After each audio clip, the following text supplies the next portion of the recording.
Assalamualaikum warahmatullahi wabarakatuh. Halo sobat, kembali lagi ke channel Eksperimen.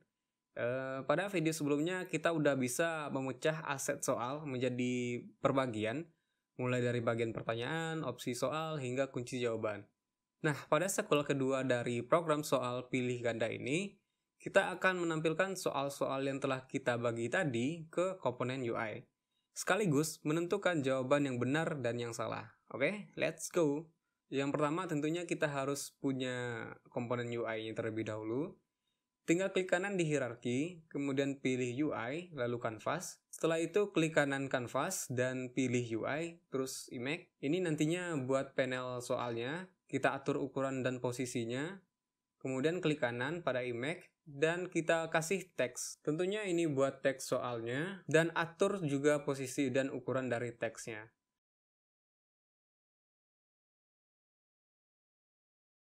Oh ya, kita ganti dulu nama image menjadi panel soal.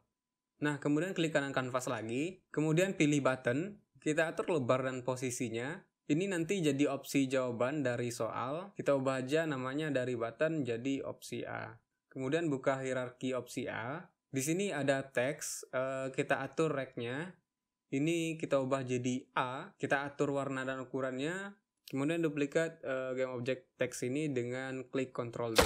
Pada game object text baru ini kita atur juga ragnya agak panjang, kemudian atur alignment-nya jadi rata kiri. Nah, teks yang kedua ini nanti akan berisi opsi jawaban dari soal. Kita ganti aja jadi jawaban A biar mudah nantinya. Kemudian duplikat button opsi A, ubah namanya jadi opsi B, kemudian posisinya kita turunkan, terus kita ubah juga teksnya jadi B semua. Oke. Kita duplikat dan lakukan langkah yang sama untuk opsi C dan D.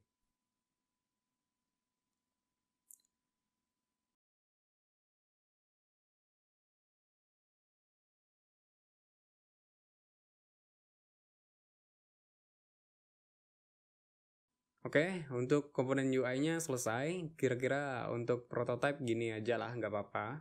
Silahkan buka lagi script pengolah soal yang telah kita buat pada video sebelumnya.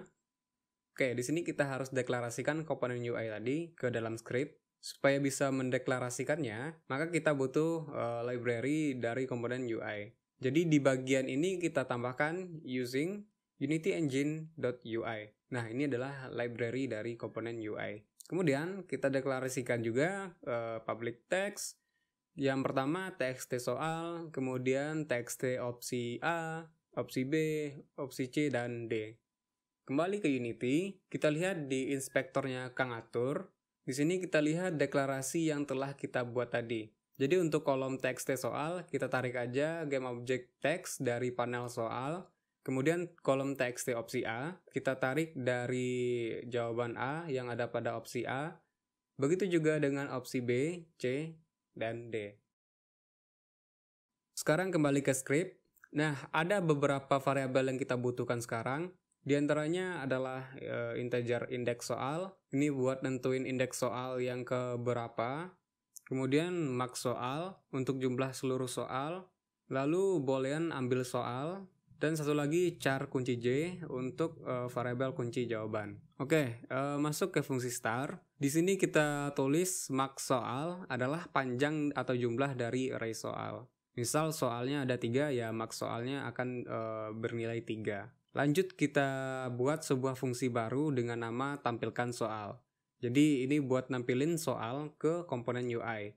Oke, kita bikin pengkondisian jika indeks soal kecil dari max soal, maka kita cek lagi jika ambil soal bernilai true, maka txt soal.text akan berisi soal bug indeks soal, 0. Pada video sebelumnya telah dijelaskan bahwa 0 adalah pertanyaan, 1-4 adalah opsi jawaban, dan 5 adalah kunci jawaban. Oke, sekarang txt opsi A.text akan berisi soal bug indeks soal, 1.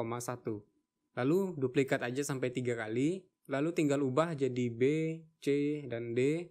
Terus pada indeksnya kita ubah juga jadi 2, 3, dan 4. Nah, terus kita masukkan juga char kunci J sama dengan soal bug, indeks soal, 5. Nah, karena di sini tipe data string nggak bisa masuk ke tipe data char, maka kita harus convert atau casting tipe data string ke tipe data char. Salah satunya adalah dengan sintak string index karakter. Nah, soal bug indeks soal, 5 ini kita anggap sebagai stringnya. Lalu untuk kurung siku indeks karakter, cukup kita tambahkan kurung siku dengan indeks 0. Kenapa 0? Karena kalau kita lihat lagi, karakter pertama atau indeks 0 dari soal bug kurung siku indeks soal, 5 adalah huruf kunci jawabannya. Jelas ya? Oke, lalu setelahnya kita tukar nilai ambil soal jadi false. Nah, setelah ini balik ke fungsi star. Di sini kita panggil fungsi tampilkan soal supaya saat program pertama kali jalan, soal pertama bisa langsung tampil. Save. Oke, kita balik ke Unity, lalu langsung di play aja. Sepertinya ada yang terlupa. Kita balik ke coding. Yang terlupa di sini adalah untuk munculin soal, kan variabel ambil soalnya harus true. Dan secara default, variabel boolean bernilai false. Jadi di fungsi star, variabel ambil soal kita jadikan true terlebih dahulu. Save, balik ke Unity, dan play.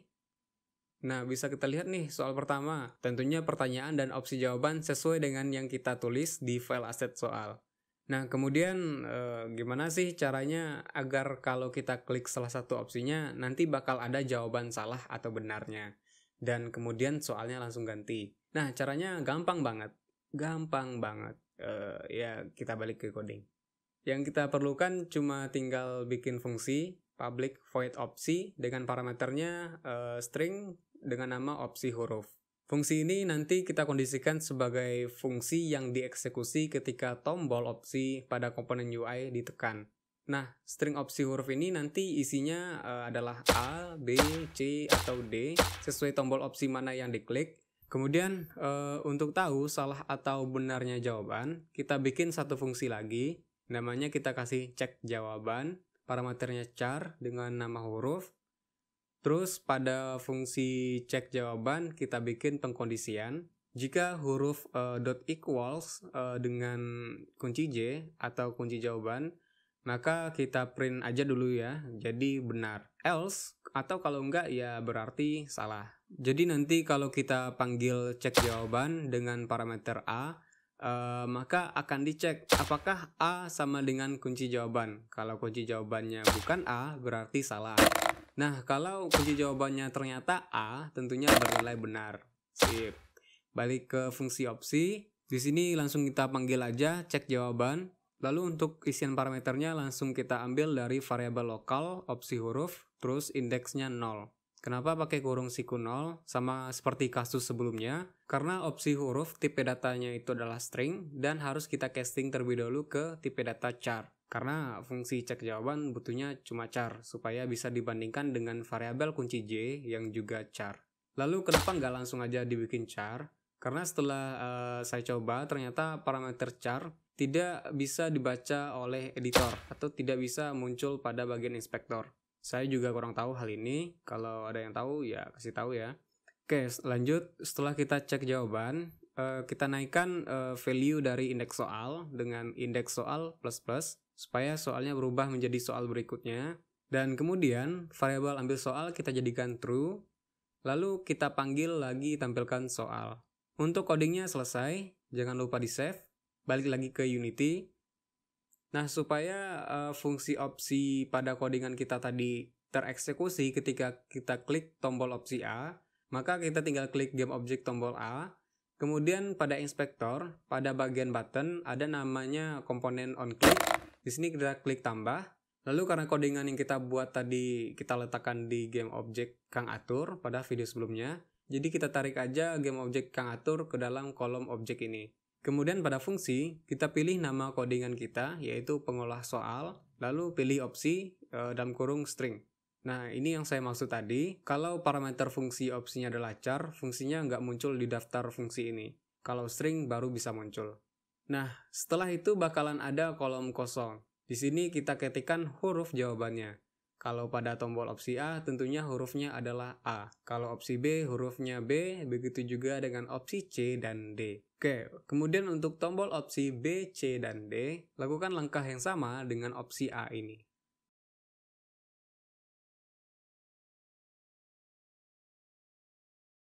Oke, setelah selesai kita tinggal klik play. Nah, coba kita jawab Padang, maka akan ada pesan salah. Ya, tentu salah karena kunci jawabannya bukan opsi B yang berisi Padang. Nah, kita bisa lihat bahwa soalnya juga langsung berubah. Kemudian soal yang kedua kita coba jawab C, yaitu Sumatera, dan hasilnya tentu benar karena kunci jawaban yang kita tulis di aset soal memang adalah C. Lalu untuk pertanyaan berikutnya, kalau kita jawab maka soalnya nggak berubah lagi karena maksimal soal yang kita bikin pada aset soal adalah 3. Jadi ini adalah soal terakhirnya. Oke, cukup itu dulu untuk video ini. Sampai jumpa di video berikutnya. Wassalamualaikum warahmatullahi wabarakatuh.